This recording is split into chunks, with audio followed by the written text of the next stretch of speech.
Hey everybody.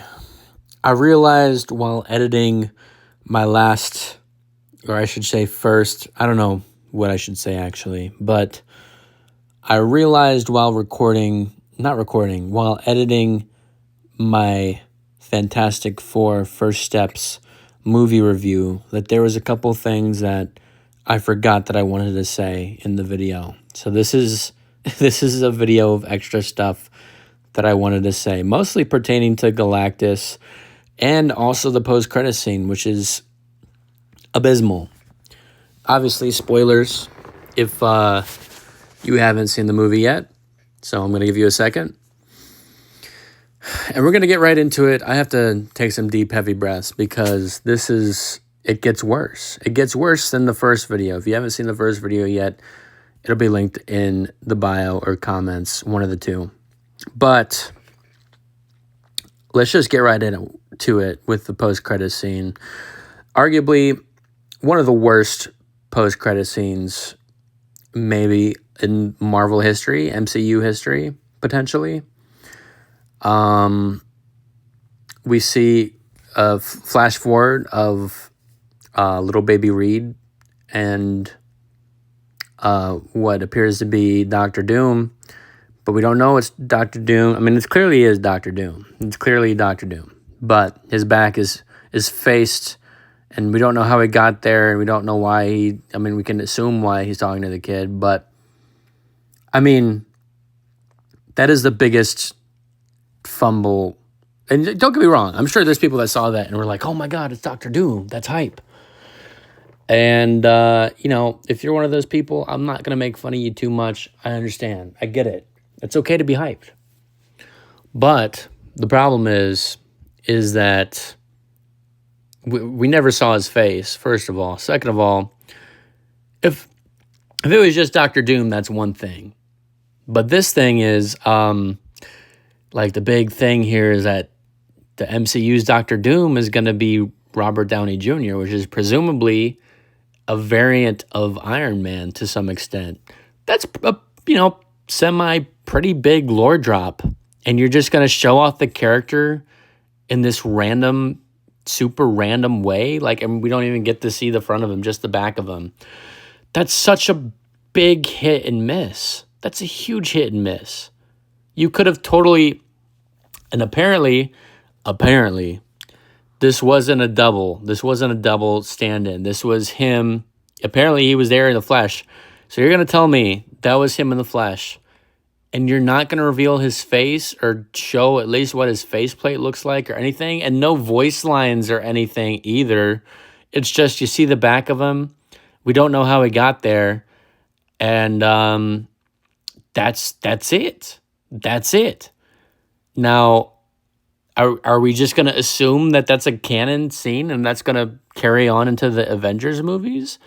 Because if you look at the post-credit scene for Thunderbolts, we see the Fantastic Four spaceship entering supposedly the real MCU timeline, which again is never explained in the movie, and kind of why I wanted to make a part 2 of this video, because I feel like if they were all on the same idea, the same wavelength, they really could have rewrote the whole script to fit the Thunderbolts post-credit scene, and it would have made sense. It would have been semi-cool, semi-understandable.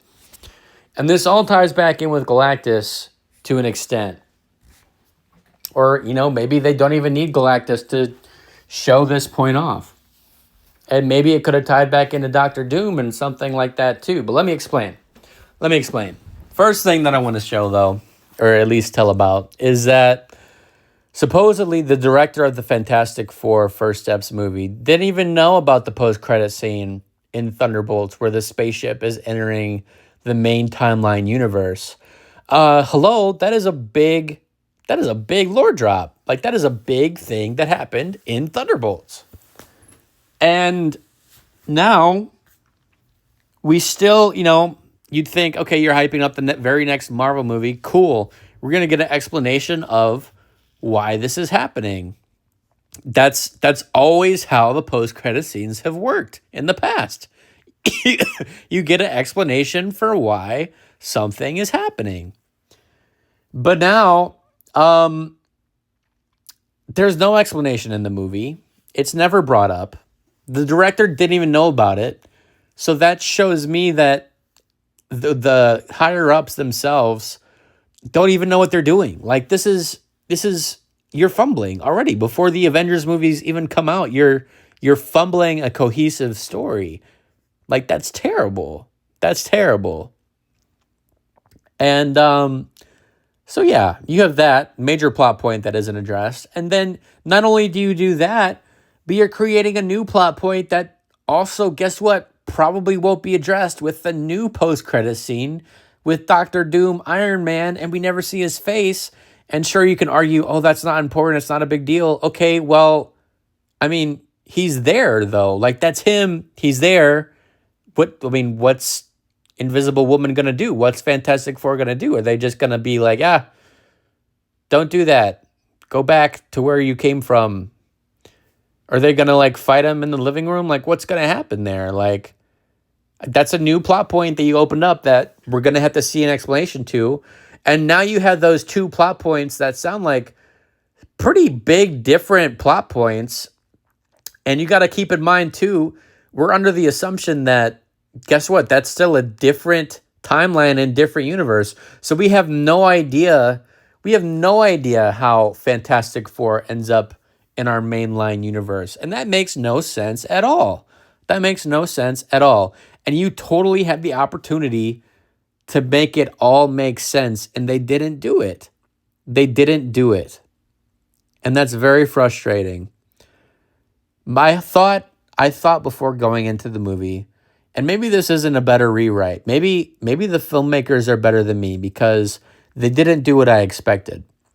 But here was my impression going into the movie, is that Galactus, obviously he's evil, he's bad. My impression was the Fantastic Four was going to fail to beat Galactus because he's so super big and strong.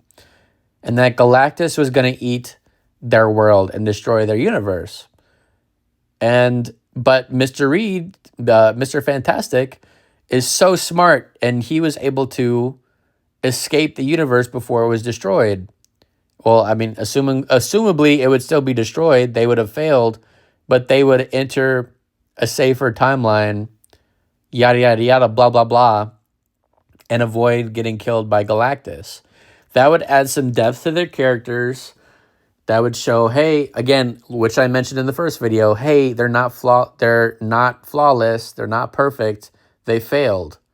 That adds a major story. I mean, dude, Galactus, and it shows, they wanted to show how big and powerful Galactus was anyways, so guess what? That's exactly how you can do it. And guess what? You don't even have to bring him back specifically right away because he destroyed your universe. And you can't tell me that wouldn't be like an amazing cinematography thing to do to show Galactus eating all of Earth and eating the whole universe. Like that would be so insane to see on screen. And that was your shot to do it. That was your chance to do that. I think maybe he eats some planets in the movie or something, but I don't remember it being that big or noteworthy. But that totally could have been their chance to do it. And guess what? How did they make Thanos seem so big and like a real threat and a big villain? It's because he won in one of the movies. Like, that's how you make Galactus look so big and powerful too. Have him win here. This is your chance to do that.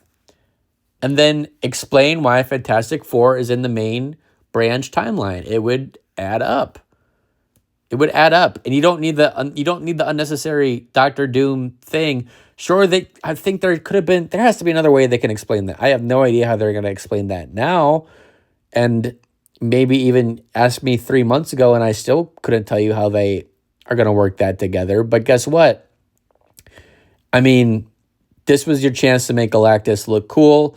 This was your chance to, sure, Fantastic Four fail technically, but they also succeed because they are able to save themselves. Which, like, that's a whole beautiful story narrative waiting to be wrote.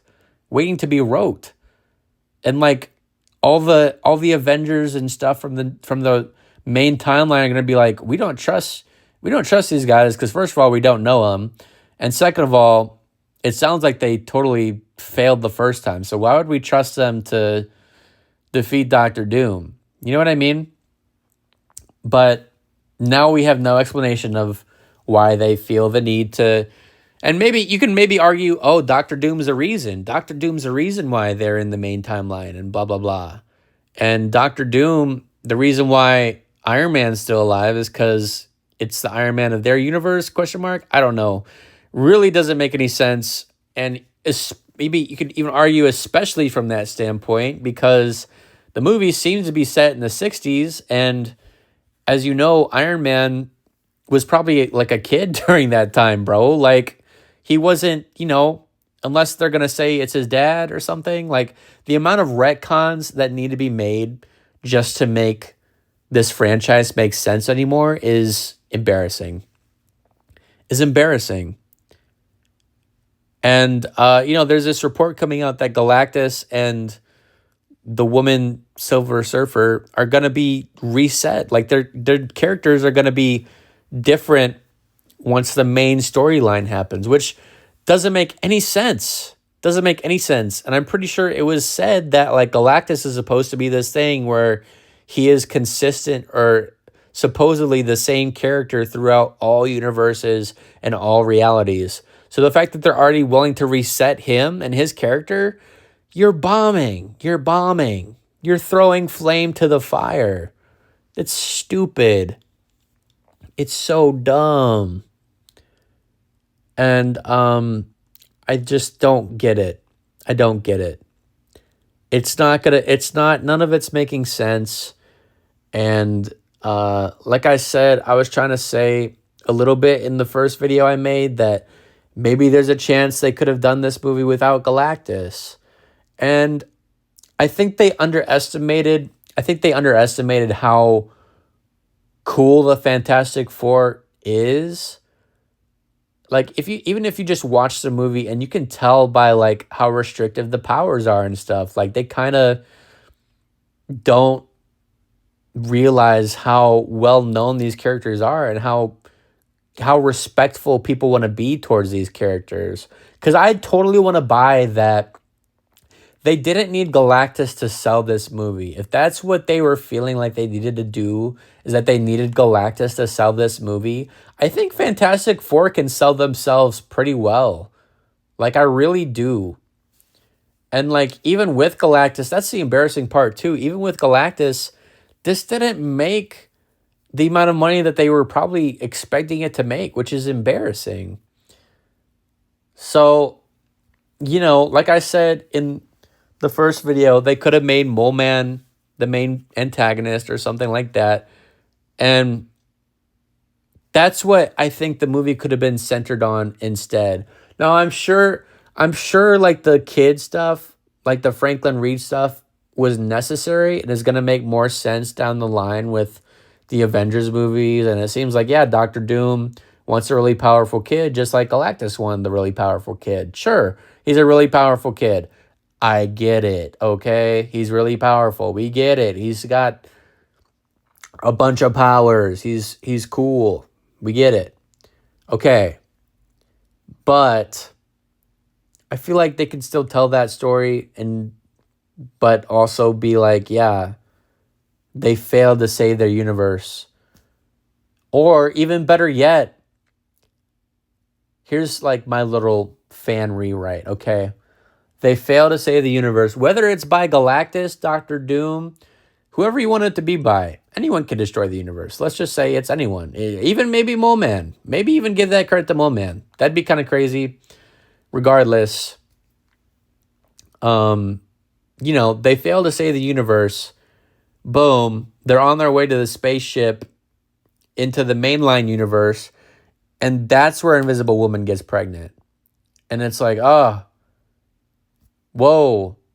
And then they have the kid and they do a flash forward sequence 5 years because they like doing that a lot recently. And then they have the kid in the mainline universe. And that's the big thing. It's like, first steps, first steps in the main universe. You're able to, we see how you get there from Thunderbolts, and like it makes sense, and like, and she's pregnant and she's gonna have the kid, and now that's what Doctor Doom wants because he's evil and bad. So you could still totally have connected those two things. And it wasn't needed in this movie. And I don't know if that was another thing they wanted to make a selling point, is like, oh, we're gonna show the big powerful baby in this movie. I don't know. And I think I low-key was on a tangent there for a second, but I do think they could have still made this movie without Galactus and still made that. I still think that somehow, some way, why not just build up Doctor Doom? Like, that's the big thing. Like, that's what I don't get too, is like, Doctor Doom's the main big villain for the next Avengers movie, and this is how we're going to see him, is like the back of him. Like, I get the first couple Thanos instances were probably not super special, but it had a lot more effect than this random Doctor Doom cameo. So why could they have not just cast him as the main villain and show him destroying a universe, and we see how bad and powerful he is, and we get more explanation, or at least some hints and Easter eggs of how Iron Man became Doctor Doom, and we get more context there? That probably would have got a lot more people to see the movie. But guess what? Now they're going to be like, oh, no. no. You don't get to see Doctor Doom until Avengers, because that's all the time Robert Downey Jr. will give us. And that's the only money we can afford is for the Avengers movies or something stupid like that. Like, so we're not going to get any character development until the actual Avengers movie comes out, is what it sounds like. And that's going to just sounds like a mess in general, because we need the whole origin there for it to even make sense. And then just even think about how many other characters you have to give screen time and stuff like that. Like, it's just going to be, unless it's a 4-hour movie, even then it's not going to feel substantial. It's set up to fail. It's set up to fail. I promise you. It's not going to be good.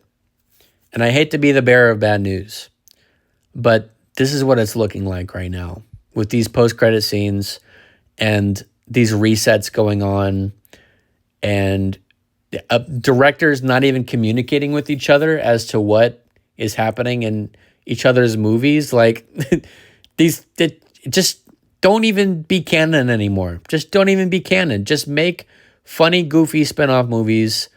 The IPs are still strong for now. So just stop with the MCU. Just make funny, spinny, whatever. Just stop trying, because I promise you, maybe it still makes money. That's great. And, maybe one really big retcon can save all this, but it's really looking like a Tubi movie at this point. And that's not, I'm not talking about the characters, some of the characters, but I'm talking about as far as the plot goes, it's looking like a Tubi movie plot. And that is no disrespect to Tubi, but it's looking really embarrassing. So they need to get their stuff together pretty fast. That's all I have to say for now. I might tackle this subject again if I feel like there's more I need to say. Go check out the movie review in the comments, whatever. I love you guys. Like and subscribe. People don't subscribe anymore. It really hurts my heart. A lot more content coming your way. I love you. Bye-bye.